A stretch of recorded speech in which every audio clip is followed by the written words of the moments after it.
Hello guys, आप सभी का स्वागत है। और आज के दिन से हम लोग स्टार्ट करने वाले हैं टीचिंग एप्टीट्यूड को पढ़ना।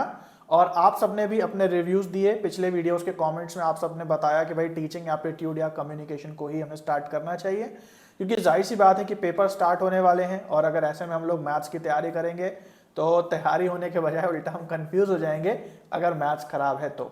इस बार जैसा कि आप सबको पता है कि अचानक से मुझे अपना चैनल बनाना पड़ा और आप सबको मैं इस माध्यम से पढ़ा रहा हूँ, तो इतना टाइम ही नहीं मिला कि पूरा फुल फ्लेजेड कोर्स बना पाऊँ या स्टार्टिंग से आप लोगों को मैथ्स पढ़ा पाऊँ। तो आज हम लोग टीचिंग एप्टीट्यूड यहाँ स्टार्ट करने वाले हैं।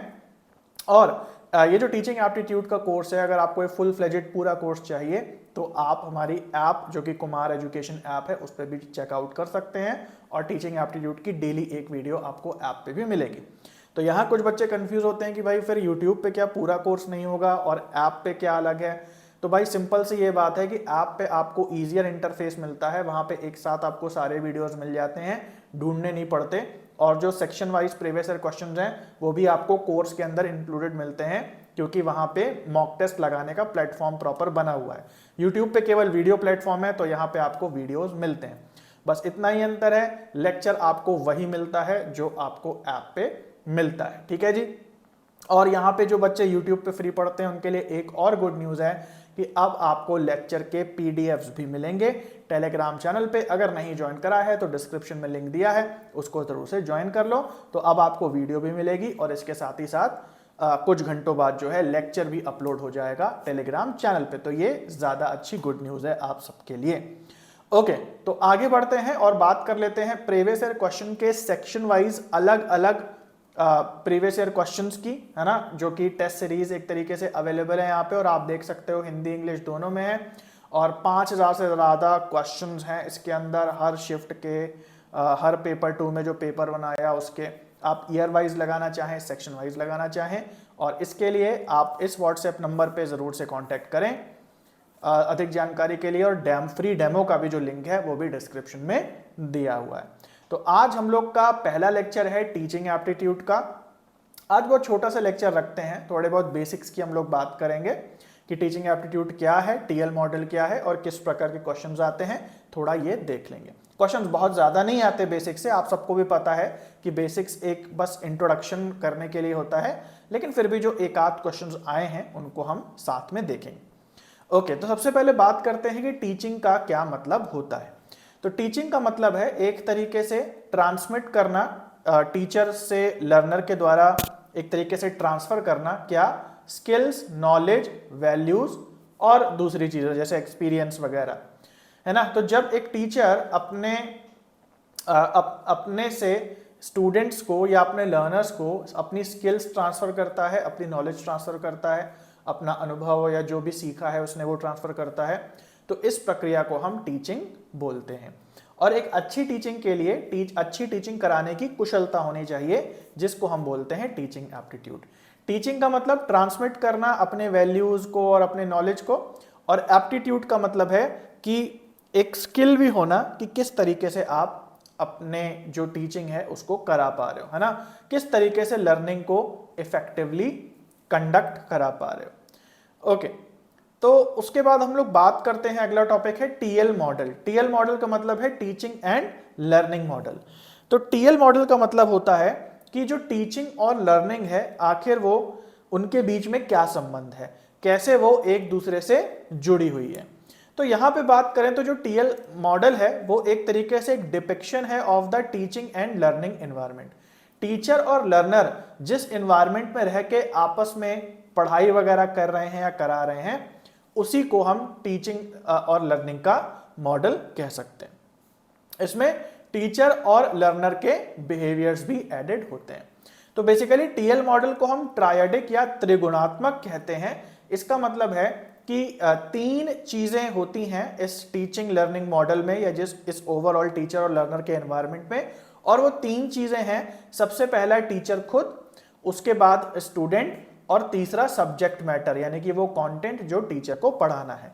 तो अगर ट्रायंगल बनाया जाए तो कुछ ऐसे बन सकता है कि सबसे पहला होता है टीचर, फिर होता है लर्नर या स्टूडेंट, और उसके बाद जो सब्जेक्ट मैटर है या टीचिंग मटेरियल है जो टीचर को पढ़ाना है, ये तीनों मिल करके ही पूरा का पूरा टीचिंग का प्रोसेस कंडक्ट करते हैं। तो ये ट्रायडिक या त्रिगुणात्मक वाली चीज थोड़ी सी याद रखना, क्योंकि इस पे पहले क्वेश्चंस बन चुके हैं। जैसे मैंने बोला कि बहुत ज्यादा क्वेश्चंस उस टॉपिक में नहीं बनते, केवल हम एक इंट्रोडक्शन ले रहे हैं, बट फिर भी पिछले ईयर्स में काफी ज्यादा क्वेश्चंस बने हैं। ओके, अब कुछ इंपॉर्टेंट पॉइंट्स यहां ध्यान से देख लें कि आखिर टीचिंग और लर्निंग के बीच में संबंध क्या है।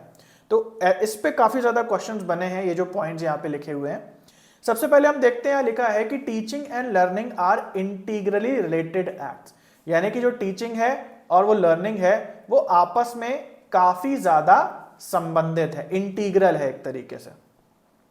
दूसरा पॉइंट लिखा है कि teaching is a social act while learning is a personal act. इसको थोड़ा ध्यान से समझते हैं। टीचिंग जो है एक सामाजिक कार्य है, सामाजिक प्रक्रिया है, क्योंकि मान लो अगर टीचर टीच कर रहा है तो वो दूसरों को टीच कर रहा है। एक तरीके से टीचर अपने स्किल और नॉलेज को इंपार्ट कर रहा है, ट्रांसफर कर रहा है किसमें, दूसरे लोगों में। तो जब भी कई लोग आपस में मिलकर कम्युनिकेट करते हैं तो वो एक सामाजिक प्रक्रिया होती है, क्योंकि टीचर अकेले बैठ के तो टीच नहीं कर सकता। जबकि लर्निंग जो है वो एक पर्सनल एक्ट कहलाता है, क्योंकि ठीक टीचिंग के उलट जो लर्निंग होती है वो अकेले में होती है, अपने आप में होती है। जैसे मान लीजिए भले आप एक सामाजिक एनवायरनमेंट में हैं, एक क्लास में हैं जहां पे काफी सारे स्टूडेंट्स हैं, टीचर पढ़ा रहा है, लेकिन जो लर्निंग होगी वो आपकी अपने दिमाग के अंदर होगी। दूसरों से क्या मतलब है, दूसरे आपके साथ में बैठ के पढ़ाई कर रहे हैं, लेकिन जो लर्निंग है वो तो आपके अंदर हो रही है ना। तो इसीलिए लर्निंग को यहां पे पर्सनल एक्ट बोला गया है। और उसके बाद अगला पॉइंट है, teaching can not take place without learner while learner can learn even without a teacher. इसका मतलब है कि अगर टीचिंग हो रही है तो वहां पे लर्नर का होना जरूरी है। अगर टीचिंग है तो लर्नर जरूर है, क्योंकि टीचिंग अकेले में नहीं हो सकती। जैसे मान लो अभी मैं टीच कर रहा हूं, क्योंकि मुझे पता है कि यहाँ पे कुछ बच्चे आएंगे और मेरी ये वीडियो देखेंगे और 1000, 2000, 2500, 3000 जो भी नंबर होगा, इतने बच्चे जो हैं आके वीडियो देखेंगे। तो इसका मतलब कि मेरी टीचिंग तभी सफल होगी जब कोई लर्नर होगा यहाँ पे।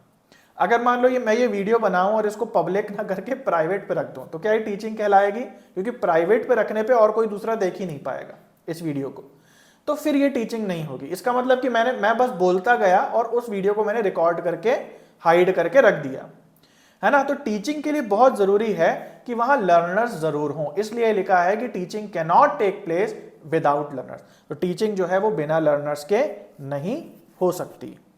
लेकिन अगर इसका उल्टा देखें तो जो लर्निंग का प्रोसेस है वो बिना टीचर के हो सकता है, क्योंकि हमें पता है कि सेल्फ लर्निंग भी पॉसिबल है ना। तो इसको ऐसे समझ सकते हैं कि जब टीचिंग हो रही है तो लर्निंग जरूर हो रही है, क्योंकि टीचिंग हो रही है तो लर्नर्स भी लर्न कर रहे हैं और टीचर खुद भी उस टीचिंग से लर्न कर रहा है।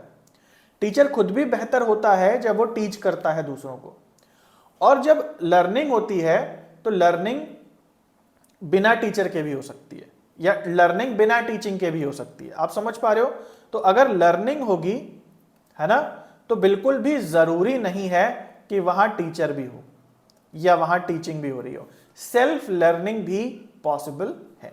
जैसे आपने एकलव्य का एग्जाम्पल सुना होगा कि एकलव्य एक धनुर्धारी बनना चाहता था, बट उसके गुरु ने उसको मना कर दिया कि भाई मैं तुम्हें नहीं सिखा सकता। तो उसने क्या करा, उसने अकेले बैठ करके साधना करी और बहुत अच्छा तीर कमान चलाने में हो गया। तो इसका मतलब क्या है कि उसने सेल्फ लर्निंग से ही वो कमांड प्राप्त कर ली। बात समझ गए? लेकिन आपने कभी ऐसे टीचर के बारे में नहीं सुना होगा जिसके कोई शिष्य नहीं है और वो अकेले बैठ करके टीच करता रहता है। तो ये पॉइंट ये बतलाता है। आई होप आपको समझ में आ गया। तो ये कुछ बेसिक्स थी टीचिंग एप्टीट्यूड की। बहुत ज्यादा डीप में बेसिक्स को नहीं पढ़ना है कि टीचिंग क्या होता है, एप्टीट्यूड क्या होता है, निकल गए उसमें थ्योरी में कि इस फला फला फिलोसोफर के अनुसार टीचिंग एप्टीट्यूड का अर्थ ये होता है, इसके कई विशेषताएं, ये सब नहीं पढ़ना है, बकवास। इससे कोई क्वेश्चन नहीं आते, ठीक है। बट जिससे भी क्वेश्चंस बने हैं वो मैंने आपको पढ़ा दिया है। और अब आइए आगे बढ़ते हैं और कुछ क्वेश्चंस को हम लोग देख लेते हैं। जैसे ये एक क्वेश्चन आपके सामने है, प्रीवियस ईयर क्वेश्चन है। लेटेस्ट में तो ऐसा कुछ आया नहीं है इस टॉपिक से, बट आप देख सकते हैं कि 2020 तक का ये एक प्रीवियस ईयर क्वेश्चन इससे है। The face TL model of teaching implies that. TL model जो होता है उसका क्या अर्थ है ना। Teaching and learning independent acts हैं। टीचिंग एक अलग एक्ट होती है, लर्निंग एक अलग एक्ट होती है, दोनों का कोई संबंध नहीं होता। Teaching and learning are integrally related acts. Teaching और लर्निंग एक्ट्स जो है वो आपस में सह संबंधित हैं। Teaching aims at learning. Teaching का लक्ष्य होता है लर्निंग करवाना। Teaching causes learning. टीचिंग के कारण लर्निंग होती है ना। तो अब यहां पे देख सकते हो, जैसे हमने बात की कि भाई देखो टीचिंग के कारण ही लर्निंग होती है, अगर आप देखें तो लर्निंग बिना टीचिंग के भी हो सकती है, तो ये चीज गलत हो जाएगी। टीचिंग और लर्निंग आपस में जुड़े हैं क्योंकि त्रिगुणात्मक मॉडल है जिसके थ्रू टीचिंग और लर्निंग एक साथ में होने वाली एक्ट्स होती हैं। अगर टीचिंग हो रही है तो, अगर टीचिंग नहीं हो रही है तो लर्निंग पॉसिबल है, सेल्फ लर्निंग हो सकती है। लेकिन अगर टीचिंग भी है और लर्निंग भी है तब आप ये नहीं कह सकते कि दोनों इंडिपेंडेंट एक्ट होंगी, ये बात गलत हो जाएगी। और ये हमारा पॉइंट सही हो जाएगा कि टीचिंग और लर्निंग जो है ये आपस में इंटीग्रेटेड है या इंटीग्रली रिलेटेड है। ओके, अगला क्वेश्चन देखते हैं।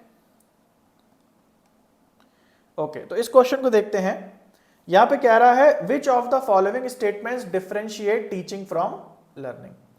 इनमें से कौन सा स्टेटमेंट है जो टीचिंग और लर्निंग का अंतर बताता है, आपस में इसको डिफरेंशिएट करता है।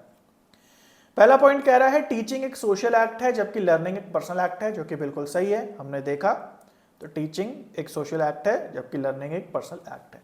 इसका मतलब हमारे ऑप्शंस में कहीं पे भी ए नहीं होगा तो हम उसे काट देंगे, है ना। तो जहां भी ए नहीं है वो कट जाएगा। अब उसके बाद लिखा है टीचिंग इंप्लाइज लर्निंग। अगर टीचिंग हो रही है तो लर्निंग भी हो रही है ना। टीचिंग का मतलब है लर्निंग होना।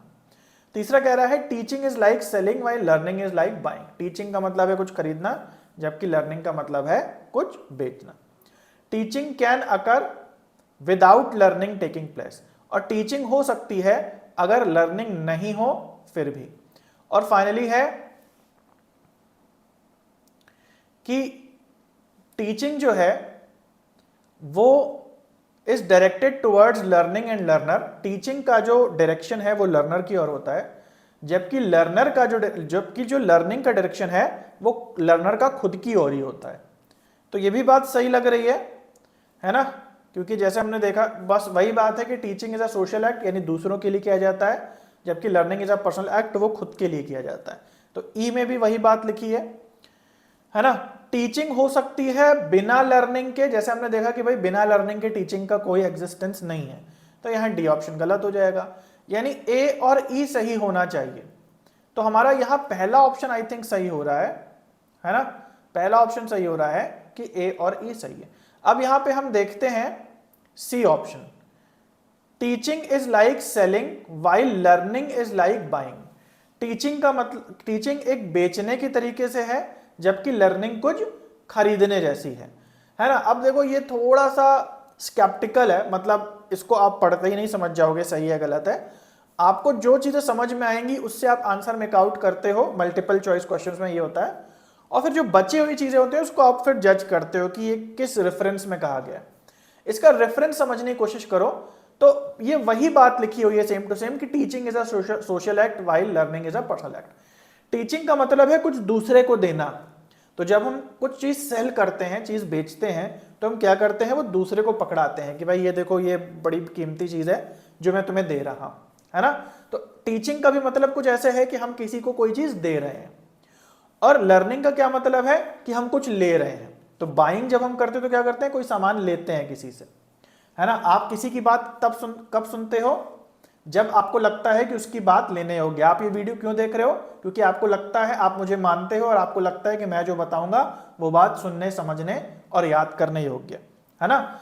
इसको इंग्लिश में फ्रेज होता है कि जब आप किसी की बात का विश्वास नहीं करते या आपको किसी के ऊपर विश्वास नहीं होता तो आप कहते हो कि I am not buying this, कि मैं तुम जो बोल रहे हो उसको लेने वाला नहीं हूं क्योंकि मुझे नहीं विश्वास हो रहा है तुम्हारे ऊपर, है ना। तो इंग्लिश में फ्रेज भी होता है कि I am not buying what you से। तो उसी रेफरेंस में यहाँ पे लिखा हुआ है कि लर्निंग का मतलब है एक तरीके से बाय करना किसी चीज को। जब आप कोई चीज लेते हो तो वो लर्निंग है, और जब आप कोई चीज देते हो तो वो एक तरीके से टीचिंग है ना। तो इस तरीके से सी हमको क्लियर हो जाएगा। बट सी जैसा जो कंफ्यूजिंग ऑप्शन है हो सकता है शुरुआत में आपको क्लियर ना हो। अगला पॉइंट हम लोग देखते हैं, लर्निंग ऑब्जेक्टिव्स मीन। लर्निंग का जो ऑब्जेक्टिव है वो क्या होता है, लर्निंग का उद्देश्य क्या होता है। लर्निंग एक्सपीरियंस, जो अनुभव मिलता है लर्निंग से। कंसाइज आउटकम, एक बहुत ही संक्षिप्त आउटकम निकल के आता है उससे। एकेडमिक अचीवमेंट, नंबर बहुत अच्छे आ जाते हैं एकेडमिकली। या इंटेंडेड लर्निंग आउटकम्स, यानी कि पहले से जो लर्निंग आउटकम सोचे गए थे वो निकल करके आ रहे हैं, है ना। तो थोड़ा सा समझ लो, इसका सही आंसर 4 है। जो हमारी टीचिंग लर्निंग की प्रक्रिया होती है उसमें आउटकम को पहले सोच लिया जाता है कि अगर ये टीचिंग होएगी, ये प्रोसेस चलेगा, तो इसके बाद क्या नतीजा निकल करके आएगा, जिसको कहते हैं इंटेंडेड। मतलब जैसा हमारा इंटेंशन था, जैसा हमने सोचा था, वैसा लर्निंग आउटकम ही लर्निंग का ऑब्जेक्टिव होता है, लर्निंग का उद्देश्य होता है ना। तो गाइज आई होप कि ये चीज आपको अच्छी लगी होगी। वीडियो बहुत शॉर्ट में समझ में आया होगा। मुश्किल से 15 मिनट हुए हैं। और गाइज यही बताऊं कि तो अगर यही लाइव क्लास चल रही होती है तो केवल इतना पढ़ाने में 1 घंटा पूरा पूरा लग जाता है।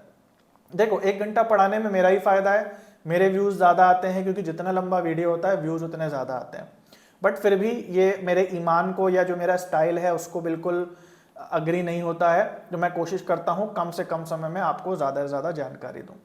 पहले भी जहाँ मैं काम करता था वहाँ आवर बेसिस पे ही पैसे मिलते थे, और आज भी जो लोग काम करते हैं उनको आवर बेसिस पे पैसे मिलते हैं। तो आप समझ सकते हो कि कितना घसीट घसीट के चलाया जाता है ताकि एक प्रॉपर आर होते रहें और प्रॉपर आप समझ ही पा रहे होगे टारगेट पूरा होता रहे।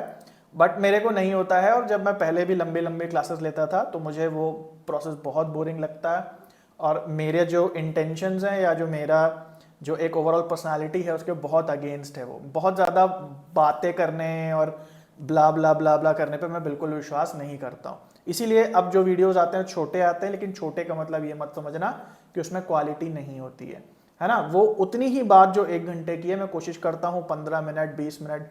लास्ट टाइम मैंने MS Excel का जो वीडियो बनाया वो 1 घंटा चला गया, क्योंकि जेन्युइनली उसको समझाने में टाइम लग रहा था।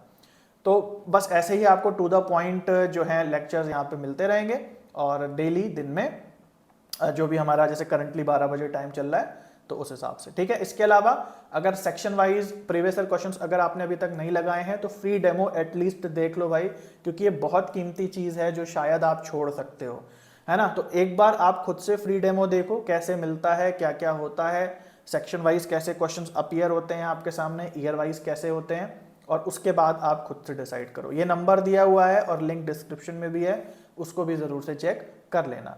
और इसके अलावा पूरा सिस्टमैटिक टीचिंग एप्टीट्यूड का कोर्स आपको चाहिए तो इस वीडियो के जो नोट्स का और जो प्रीवियस ईयर क्वेश्चन का लिंक है नीचे दिया हुआ है, उसी को आप क्लिक करोगे तो आपका पूरा कोर्स भी खुल जाएगा और उसको आप चेक कर सकते हो। और करंटली अगर आप जब ये वीडियो बन रही है तब आप अगर इस लिंक को खोलोगे तो अभी बाकी के जो लेक्चर्स होंगे वो आपको टू बी अपलोडेड, मतलब फ्यूचर में अपलोड होंगे ऐसा कुछ दिखाई देगा, है ना। लेकिन धीरे धीरे वो सारे अपलोड हो जाएंगे और वो पूरा कोर्स बन करके तैयार हो जाएगा। सो गाइस आज के लिए इतना है। Thank you for watching. मिलते हैं नेक्स्ट वीडियो में, तब तक के लिए सभी को बाय और टेक केयर।